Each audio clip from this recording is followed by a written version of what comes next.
עוד רגע טליה תספר לנו לאיזו מטרה התכנסו יחד עשרות ליצנים רפואיים מכל העולם, כאן בארץ, אבל קודם. 70% מבני הנוער בישראל משתמשים בפייסבוק, אבל רגע לפני האוי אוי אוי אוי אוי, יש שיטה שמשתמשת באמצעים הדיגיטליים למטרות תרפיה, גם בפייסבוק. שלום שרון. שלום וברכה. את מטפלת באומנות דיגיטלית. נכון מאוד. מה זה אומר? זה אומר שזה טיפול באומנות, שהוא טיפול רגשי, עם שימוש באמצעים דיגיטליים, כמו טלפון סלולרי, כמו הפייסבוק, כמו מצלמה דיגיטלית. שימוש בו כדי ליצור, כדי להביע. לאיזה בעיות? בעיות רגשיות למיניהם, כן. בעיות חברתיות, טיפול בחרדה, טיפול... בעצם מה, נכנסים לתוך את הולכת נגיד הפייסבוק של הילד ומתחילה... אני לא נכנסת, אני לא פורצת לא פורצת לאף אחד, אני לא פורצת להם מחטטת. לדף.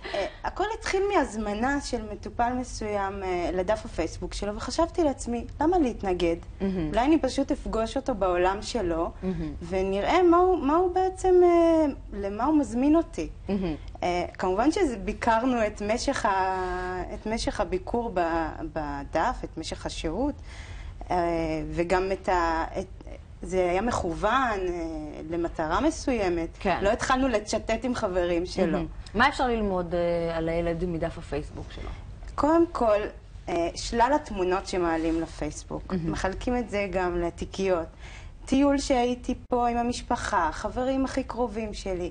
כל הבילויים והתחומי עניין, ואפילו גם התכתבויות על הקיר, במידה מבוקרת, יכול להעיד המון על הילד. נגיד דרך התמונות של הטיול השנתי את יכולה לראות אם הילד מקובל? דרך הבחירה שלו איזה תמונות להראות לי.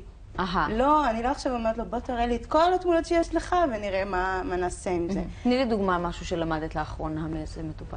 מה שלמדתי לאחרונה ממטופל מהתמונות שלו, למשל, היה מטופל שאני עובדת בבית חולים שניידר, במרכז החינוכי, יש שם ילדים שמתמודדים עם מחלות. כן. והיה ילד שהיה מאוד חרד לקראת איזושהי פרוצדורה, ואמרתי לו, והוא גם התקשה עם ההתמודדות של ההורים שלו. אז אמרתי לו, מי כן היה יכול לעזור לך? אז הוא חשב על החברים הכי טובים שלו, והוא הראה לי אותם. ואחר כך משם בחרנו את התמונות של החברים שלו, ועשינו עבודה. המשכנו את התהליך עם התמונות. אז בעצם לפי התמונה הבנת את החשיבות ואת המשמעות של החברים האלה בחיים שלו? לפי הבחירה שלו. כן, ברור, מה שהוא בחר להראות להראות לך בעצם. זה משהו שאנחנו, ההורים, יכולים לראות, לשים לב, לנתח לבד? לנתח, עוד פעם, זה לא עניין של לנתח, זה עניין של להכיר. אני מהניסיון שלי למדתי לאיזה כיוונים אפשר לקחת את זה, איזה תהליך אפשר לעשות עם זה. אבל כן, הורים יכולים מאוד לפתוח את העיניים, לא לבוא ממקום ביקורתי, לא לבוא ממקום שיפוטי, לא להגיד, אוי, אתה מבזבז את כל היום שלך על הפייסבוק הזה. אלא להפך, לבוא... לראות בזה כלי בעצם. מה אתה עושה? תראה לי תמונות. אפשר לבקש... אז נגיד באמצעות התמונה הזו, אני פשוט הולכת לדוגמה הזו שנתת כי זה נוח ומבינים מה אנחנו מדברים. את אומרת לו, היית רוצה לראות את החברים? או איך עובד הטיפול? למשל, אפשר לדבר על הגעגועים, אפשר... הילד הספציפי הזה, הוא פשוט, הוא בחר כל חבר ומה הוא עושה בשבילו. אחד מרגיע, אחד מעודד, ולפי זה גם היה איזשהו אפקט שהוא עשה בפוטושופ. שיש כל מיני אפקטים גרפיים, כולם מכירים שזה פיקאסה. מצחיקים ומשעשעים. כן, אז אפשר לקחת את זה למקום משעשע, לפעמים גם הומור, מאוד עוזר לטיפול. אפשר גם לקחת את זה למקום של איזה רגש זה עושה לי, מה הם בשבילי האנשים האלה, איזה כוח זה נותן לי. זו סדרה של טיפולים?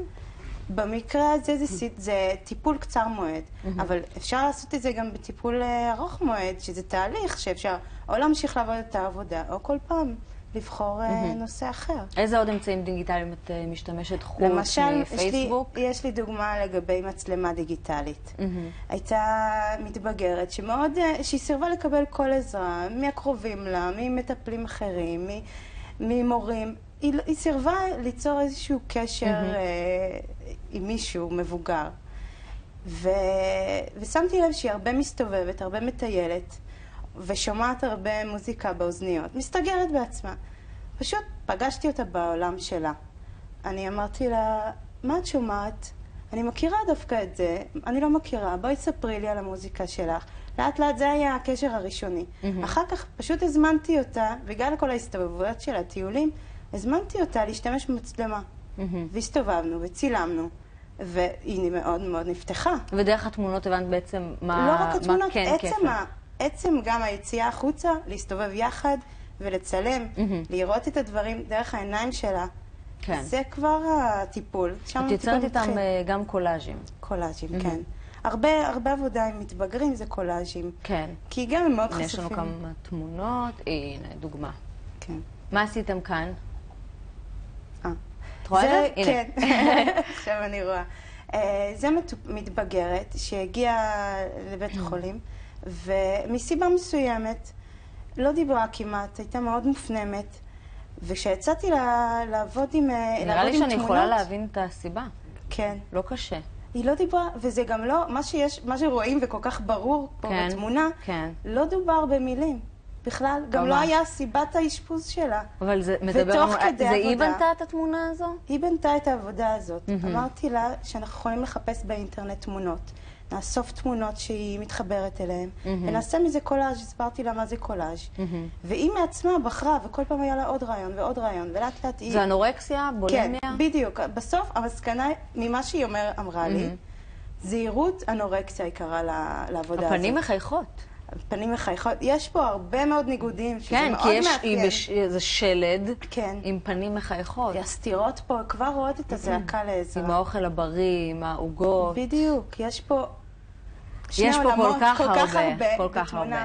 הנה עוד דוגמה. כן, זה למשל תוכנה מדהימה באינטרנט, תוכנת קומיקס, אפשר ליצור שם דמויות.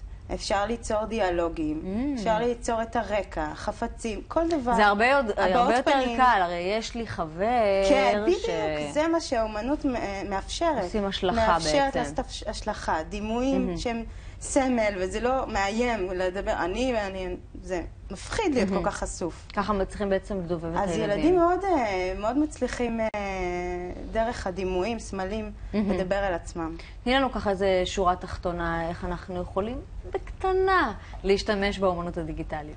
איך אפשר להשתמש ביום-יום, את מתכוונת? קודם כל, כדי לעזור לילדים שלנו, כן, כמו שאמרתי, לתת לילדים ללמד אותנו. לא לבוא הורים יודעים כל. לתת להם ללמד אותנו תוכנות חדשות שמכירים, אתרים חדשים, ולא, באמת, לא לבוא ממקום אתה עם המחשב שלך, אתה גומר את החיים שלך. להתעניין בעצם, במה אתה עושה, מה מעניין אותך. ולא לשפוט, לראות מה הולך שם, למה זה כל כך מושך אותו. כן, אולי נדבק אפילו בזה. אולי נדבק, אולי נעשה יחד משהו, אולי זה יהיה זמן איכות. תודה רבה. בבקשה. תודה.